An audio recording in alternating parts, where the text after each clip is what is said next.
Hello, dear students. Let's start the new chapter, chapter number 8, Water,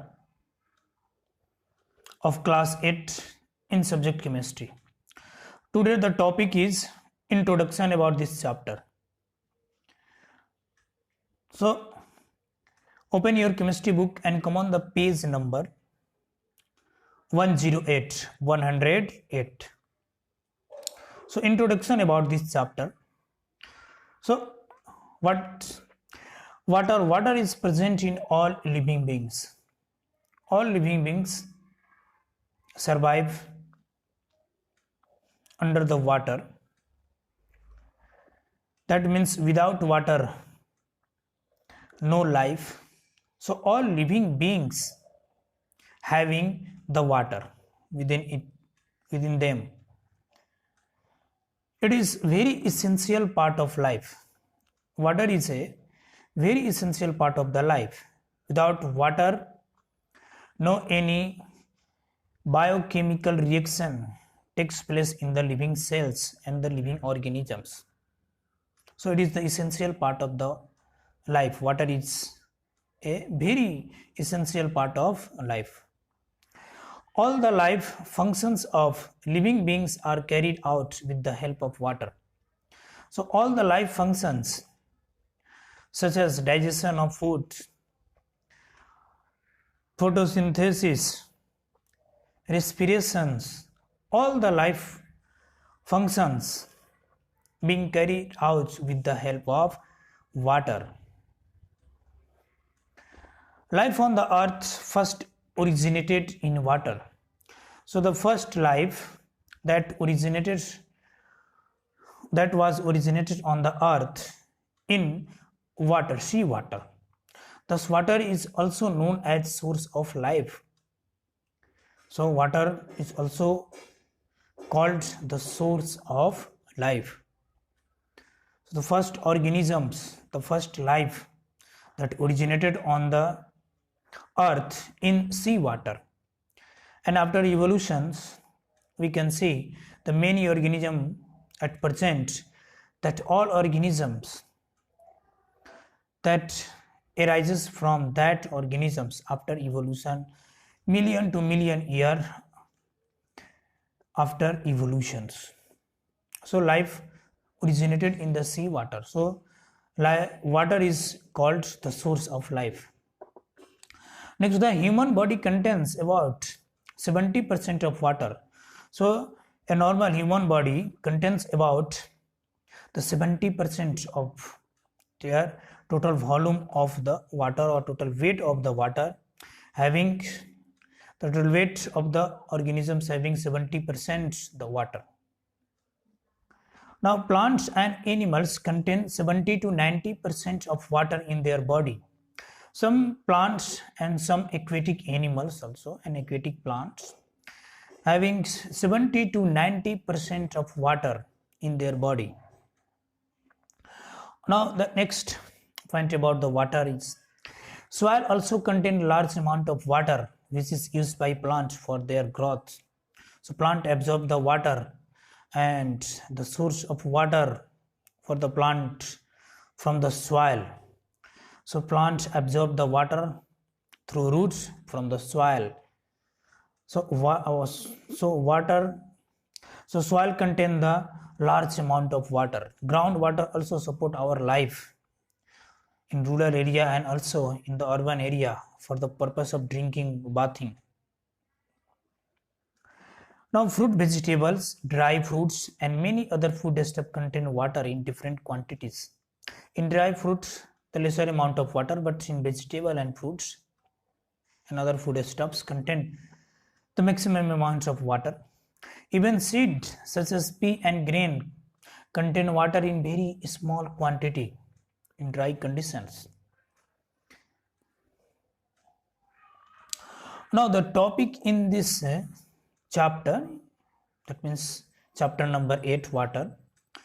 So there are many topics, and one by one we will discuss about the topics. So topic number 1, dissolution of salt in water. The first topic, the dissolution of salt in water. The second topic is water as a universal solvent. So water, it is a universal solvent. It dissolves many substances, many compounds within them, solid, liquid and gases. It dissolves the different various types of the compounds within them. That is called the water, a universal solvent. Now the next topic, solution, suspension and colloidals. The mixture of solute and solvent can be divided into three types: solution, suspension and colloidals. According to the size of the solute that dissolve or dispersed phase that dissolve in the solvent or dispersion medium. So in the case of solutions, the size of the solute is less than 1 nanometer. In the colloids, the size of the solute is between 1 nanometer to 100 nanometer, but in the case of suspensions, the size of solute is more than 100 nanometers. So we will discuss in this chapter about this topic. Now the next topic that we will discuss in this chapter is water of crystallization. Some water present in the soil as a form of crystal. That is called the water of crystallization.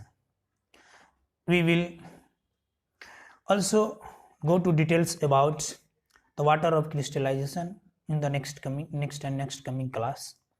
So this is topic included in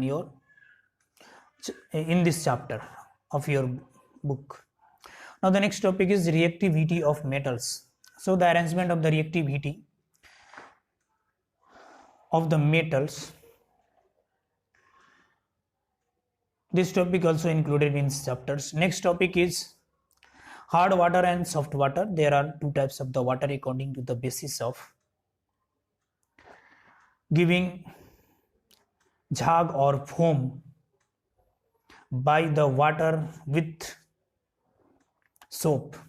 When water gives the jhag or foam with soap, that water is called the soft water. If water do not give the jhag or foam with the water, with the soap, that water is called the hard waters. So there are two types of water, hard water and soft water.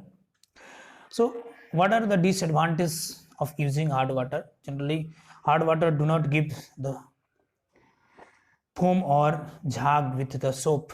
So more amount of the soap can be exhausted. So these are the advantages. Now the next method of softening of hard water. How to change the hard water into the soft water. So there are different methods. So in this topic, we will discuss about the method of softening of hard water. So the first topic, dissolution of salt in water. Now as you know that if a solid is put in water and it disappears after some time, then that solid is said to have dissolved in water.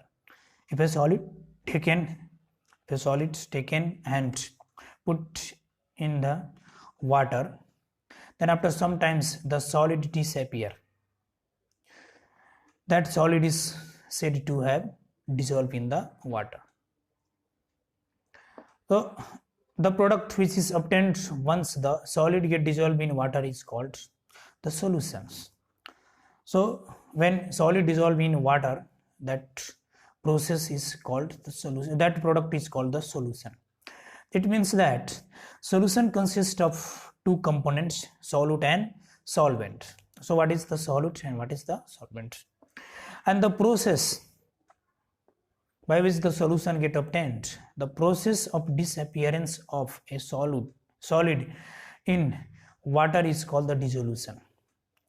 So dissolution, it is a process in which the solid get disappear in the water. That process is called the dissolution. In the solution, there are two components, solute and solvent. So first the solute. Let's see. The liquid that can dissolve another substance in it to form a solution is called solvent. So first, solvent. What is a solvent? The liquid which dissolve the another substance and to form a solutions, that liquid part is called the solvent. And in the solution, the substance which having the more amount as compared to the other, that substance is called the solvent. Now what is the solute? Solute, the substance that dissolve in solvent, the solid substance or any substance which dissolve in the solvent, that particular substance is called the solute. As for example, salt and sugar can dissolve in water. Salt also dissolve in water, sugar also dissolve in water. In that case, salt and sugar are called the solute and water is called the solvent. Also, water is a solvent, salt and sugar are the solutes. So, dissolution of solid, liquid or gases in water or any other solvent is a process by which this original state become solute, forming a solution of the solid, liquid or gas in the original solvent. So this is all about the introduction of water and the first topic, dissolution of water. The next class we will discuss about water, a universal solvent. Okay, thank you. Have a nice day.